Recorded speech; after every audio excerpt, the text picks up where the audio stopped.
Hi, I'm Jenny Giles, President and Founder of Community Equipped. Hi, I'm Heather Moreland, Consultant with Community Equipped. Intentionally and strategically planning for grants and grant writing is the most important step to winning grant funding. This video is primarily for organizations and staff members who are new to the grant writing process. In this video, we're going to cover 4 primary things. First, how to prepare your organization to receive grants. Second, how to identify the appropriate grant opportunities. Third, how to initiate and build relationships with funders, specifically private foundations. And fourth, how to and when to hire a contracted grant writer. Most of the content in this video is geared towards private foundations. This includes corporations that use a grant-making system to distribute grants. We often think of government grants and private foundation grants as very similar things, but they're very different. Government grants are typically a good fit for organizations that are able to cover their overhead costs or administrative costs, such as rent, insurance, fundraising, etc., through other sources of revenue. In contrast, foundation grants typically have more flexibility and allow for more realistic overhead costs. Government grants typically come in the form of a fee-for-service contract where the government is paying you to provide a service. After you provide the service, you send a bill to the government body where you are contracted with. It's important to know that in this model, you will have to provide the service before receiving the funds, and this could significantly impact your cash flow. Preparing to receive grants is a critical step that can sometimes get skipped. Planning for revenue is the first step. It can take 6 to 12 months to receive grant revenue, so make sure to plan for that in your budget. Organizations that are new to grant writing are less likely to win grants the first time they apply, so it is definitely okay to plan to apply to multiple funders for the same program. In addition to planning for revenue, it's important to make a plan for how you would implement a new program or a larger program. What do you need to prepare? Will you be hiring additional staff members? If so, do you have their job descriptions ready? If you will need additional space, do you have a plan for that? Do you know what data you will be collecting to measure the grant impact? Do you have a method for collecting that data? It's important to be ready to hit the ground running when you receive notice that you have been awarded a grant. Finding the right funder and the right opportunity can be confusing for someone brand new to grant writing. My favorite way to begin is by looking at a website of an organization in my area that does similar work to me. Who is funding them? The other tool that is very helpful is the Foundation Online Directory. It is an expensive tool for individual organizations to use, but some libraries will have it available to use for free. It does take some experience to use effectively, but you can typically get the information you need in just a few hours. Once you have identified foundations that you think might be a good fit for you, it's time to dig deep. The first step is spend quality time on their website. Read all the information they have available about their foundation priorities, any strategic goals they have, any special areas of interest, any particular type of programs they support. Learn everything you can about what they are trying to achieve with their funding. You want to make sure that there is an obvious connection between what they want to fund and what you are seeking funding for. Don't try to stretch it. The connection needs to be obvious. Second, look at their history of giving on their website or on their 990. If they say they fund 2 program areas such as education and the environment, but 90% of their grants fund environmental programs, that tells you they are extremely selective about funding education, and winning a grant for an education program may be very difficult. Third, look at the size of the grants and the types of organizations they fund. If they fund education programs, but the grants are predominantly large and at universities, they are probably not a good fit for smaller grassroots organizations that are looking for a grant of $20,000 to $25,000. If all three of these things align with your organization, then you should take the next step and begin to build a relationship with this foundation.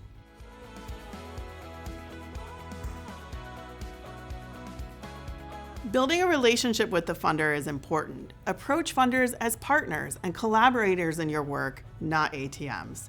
Most program officers really care about you being successful and are excited about the impact you are having. Some foundation staff are very accessible and very interested in building relationships. Some are not. Sometimes we assume that foundation staff have lots of time and resources, but that is often not the case. So if foundation staff are not accessible and don't appear to be interested in relationship building, it's important to not take it personally. It's not about you. So you've done your research on the funder and decided they are a good fit. Now it's time to reach out. If possible, meeting with foundation staff before submitting a proposal will significantly improve your chances of being funded. Go back to their website and review their instructions for how to reach out. Some funders will direct you to send an email to their general email address. Some funders have program officers listed on their website. Always, always, always follow the directions for reaching out. Most likely, you will be sending an email.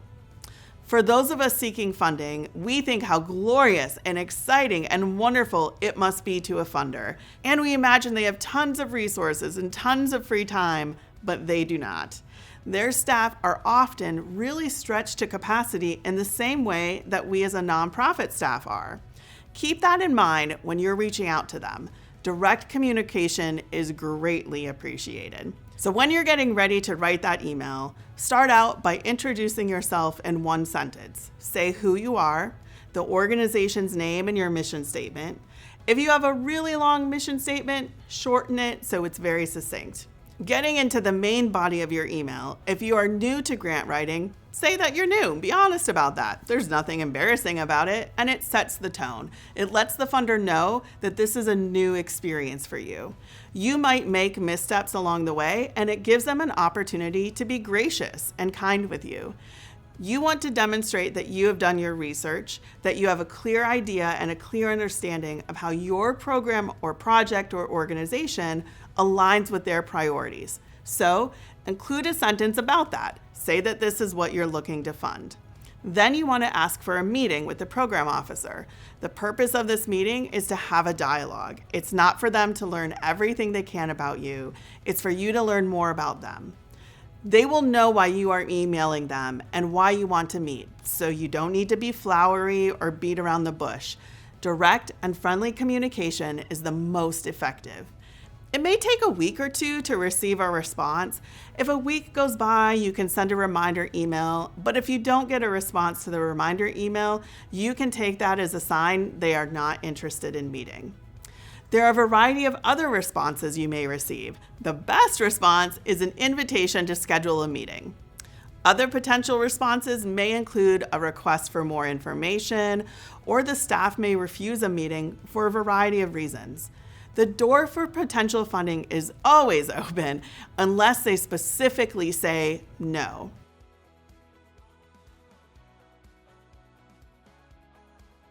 We have some tips for building and maintaining productive relationships with funders. First, always follow the rules, guidelines, and deadlines they give you. It's highly unlikely they will make an exception just for you. The structure they have in place is typically there for a reason. A structured process often ensures fairness and helps applicants have a fair review process.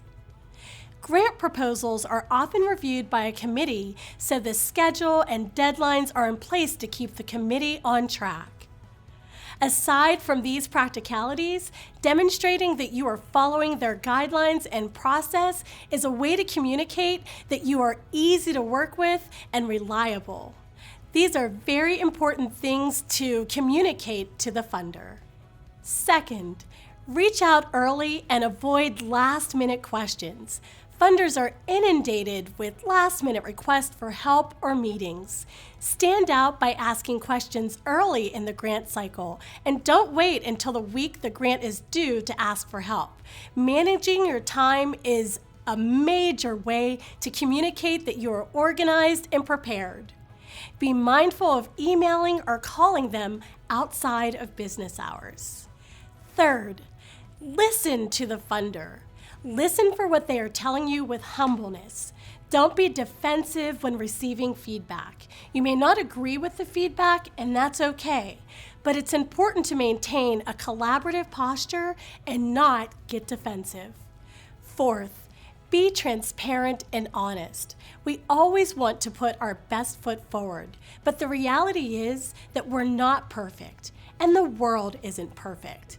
Admitting that you encountered a challenge isn't the same as admitting failure. In fact, admitting that you encountered a challenge and then providing a solution for overcoming that challenge is an extremely powerful way of building credibility and demonstrating that you are a strong problem solver, capable of adapting to changing circumstances.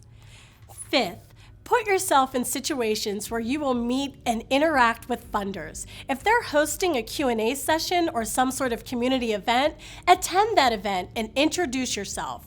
Just give them a card. Tell them that you're new to grant writing and you're grateful for the work they're doing. They're accustomed to people approaching them and making an ask for funds right then and there. You can stand out by being calm, personable, and not trying to get something from them in that moment. Relax and enjoy meeting the person as a person, not a resource. Then follow up with an email in a week or so and ask for a meeting. So, you have your first meeting scheduled with a program officer. Congratulations! Now it's time to panic. Just kidding. Don't panic. Don't be nervous. Everyone is always nervous. The program officer is used to meeting with nervous people, so they're going to be very understanding and friendly. You've got this. Don't worry about it. Prepare for the meeting by having a very short and succinct introduction about your organization.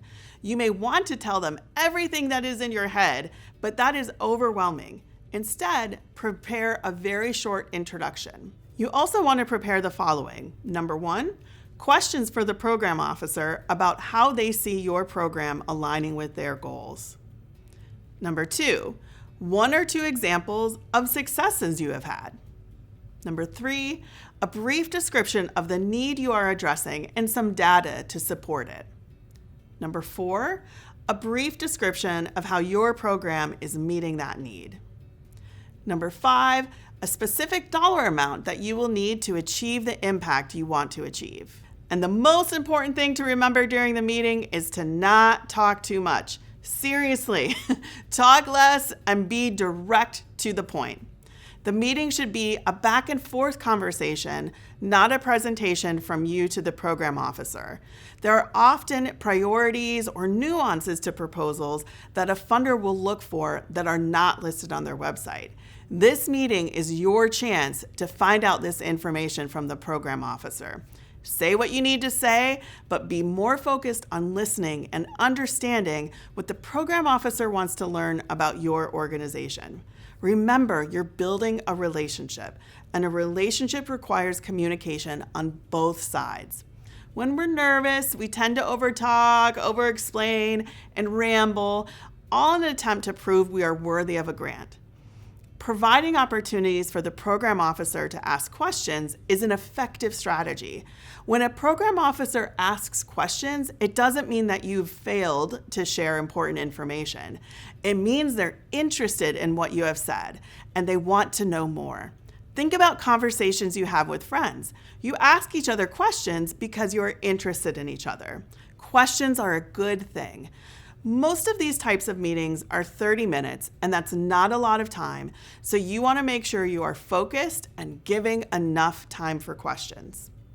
If possible, bring another person from the organization, possibly a board member, with you who can take notes, who can provide a secondary perspective, who can help you remember things, who can step in and say something that maybe you forgot to say, and be another pair of listening ears.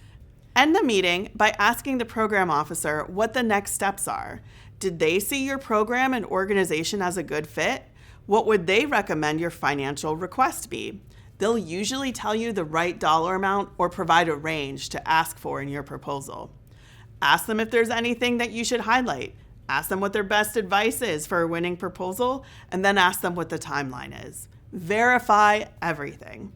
Sometimes foundation websites are not up to date because, remember, they often lack capacity as well. The program officer, they're a pro at this. They've done this many times. They're most likely going to make sure that you have all the information you need to submit a quality proposal.